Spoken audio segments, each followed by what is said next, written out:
మీరు IT professional అయితే మీ job మీద మీకు కొద్దిగా అయినా కన్సర్న్ ఉంటే ఈ 10 నిమిషాలు చాలా చాలా క్రూషియల్. అమెజాన్ మళ్ళీ లే ఆఫ్ స్టార్ట్ చేసింది. మళ్ళీనా? లాస్ట్ ఇయర్ చూసాం కదా అని మీరు అనుకుంటారు. కానీ ఈసారి ఇది నార్మల్ లే ఆఫ్ కాదు. ఇది 2022-2023 జరిగిన కాస్ట్ కటింగ్ తమాషా లాంటిది కాదు. This is different, this is bigger and this is permanent. ఇండియాలో 1000+ employees gone, globally 30,000 corporate roles gone. అసలు ఎందుకు ఈ లే ఆఫ్స్ కి 2 years బ్యాక్ జరిగిన లే ఆఫ్స్ కి ఉన్న మేజర్ డిఫరెన్స్ ఏంటి? ఈ ఒక్క విషయం మీకు అర్థమైతే ఇండియాలో ఐటీ ఫ్యూచర్ ఎలా మారిపోతుందో మీకు క్లియర్ గా తెలుస్తుంది. So let's decode this. So before going to the topic, please to subscribe to our channel because ఇంకా ఇలాంటి మంచి వీడియోస్ మా దగ్గర నుంచి వస్తూనే ఉంటాయి.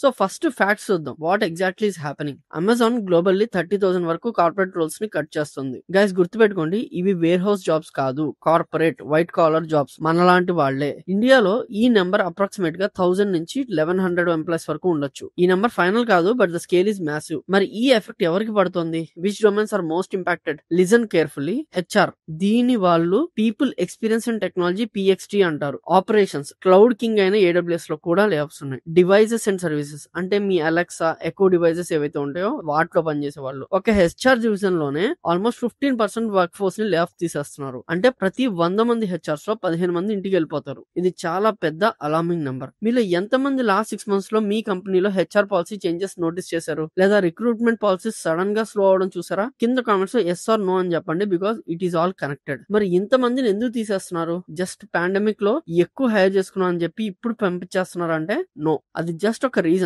The real reason is something different that brings us to.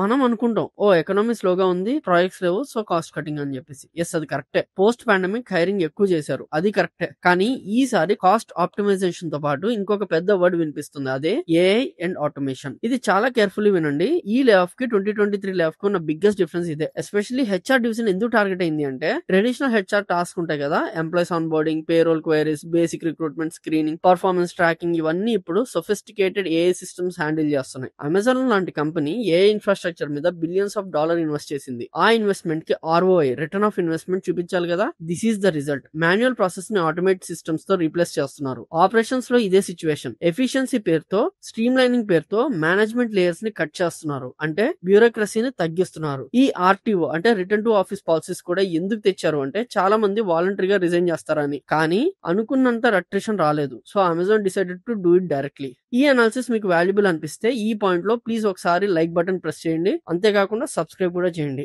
Okay, so ఇది అమెజాన్ స్టోరీ. నేను అమెజాన్ లో వర్క్ చేయట్లేదుగా, నాకెందుకు అని మీరు కూడా అనుకుంటే అక్కడే మనం పప్పులో కాలు వేస్తున్నాం. You need to understand Amazon is bellwether. అంటే టెక్ ఇండస్ట్రీలో అమెజాన్ ఏం చేస్తే మిగతా కంపెనీస్ అది బ్లైండ్ గా ఫాలో అవడానికి ట్రై చేస్తారు. Amazon sets the trend. Last time చూసాం, గూగుల్, మైక్రోసాఫ్ట్, మెటా అన్ని కంపెనీస్ లే ఆఫ్స్ అనౌన్స్ చేశాయి. ఇప్పుడు అమెజాన్ ఏ ఆటోమేషన్ అనే రీజన్ తో పబ్లిక్ గా నార్మలైజ్ చేస్తుంది. అంటే నెక్స్ట్ ఏమవుతుంది అంటే, మీ కంపెనీ CEOs, మీ కంపెనీలో ఇన్వెస్టర్స్ కూడా ఇదే మోడల్ ఇంప్లిమెంట్ చేయడానికి చూస్తారు. How can we use AI to reduce our cost అని చెప్పేసి ఆలోచిస్తారు. వీ కెన్ ఆటోమేట్ ఆపరేషన్స్ అని చూస్తారు. How can we remove management layers అని చెప్పి చూస్తారు. సో అమెజాన్ లో జరిగింది రేపు మీ కంపెనీలో జరగచ్చు. This is not fear mongering, this is reality check. So the most important question, ఈ AI డ్రివెన్ లే ఆఫ్స్ నుంచి తప్పించుకోవడం పాసిబులా, లేక అంతే మనం ప్యాకప్ చేసుకోవడమేనా అనుకుంటున్నారా? ఇక్కడ మనం ఒక ఫండమెంటల్ షిఫ్ట్ ని చూస్తున్నాం. ఈ షిఫ్ట్ లో కొన్ని జాబ్స్ పోతాయి, దట్స్ హార్డ్ ఫ్యాక్ట్. ముందులాగా ఒకసారి కంపెనీలో జాయిన్ అయ్యి 10 to 15 years సేఫ్ గా ఉండొచ్చు అనే గ్యారంటీ అయితే లేదు. అది పోయింది మొత్తం కూడా, అది మర్చిపోండి. But at the same time కొత్త జాబ్స్ క్రియేట్ అవుతున్నాయి. The game is changing. ఈ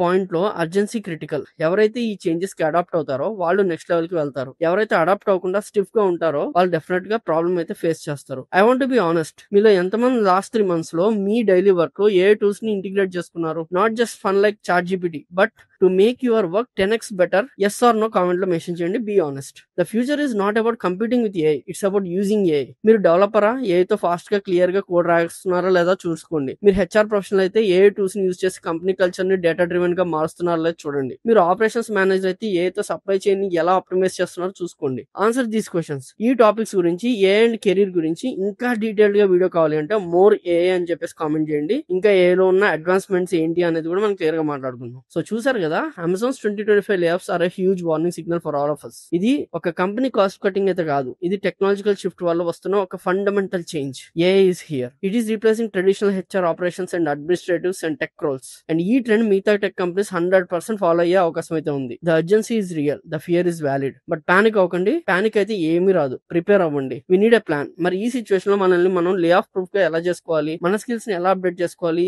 ఈ ఏఐ డిస్రప్షన్ లో మనం కూడా ఇర్రిప్లేసబుల్ గా వాల్యుబుల్ గా ఉండాలి అంటే ఏం చేయాలి, ఈ ఎగ్జాక్ట్ టాపిక్ మీద నేను చాలా డీటెయిల్ గా రీసెర్చ్ చేసి ప్రాక్టికల్ యాక్షనబుల్ స్టెప్స్ తో ఒక వీడియో చేశాను. అండ్ అది ఇప్పుడు మీ స్క్రీన్ మీద ఎండ్ కార్డ్ లో కనిపిస్తుంది, చూసి క్లిక్ చేసేయండి. ఓకే, మరి ఇంకో వీడియోలో మళ్ళీ కలుద్దాం. Until then I'm Krishna signing off. జై హింద్.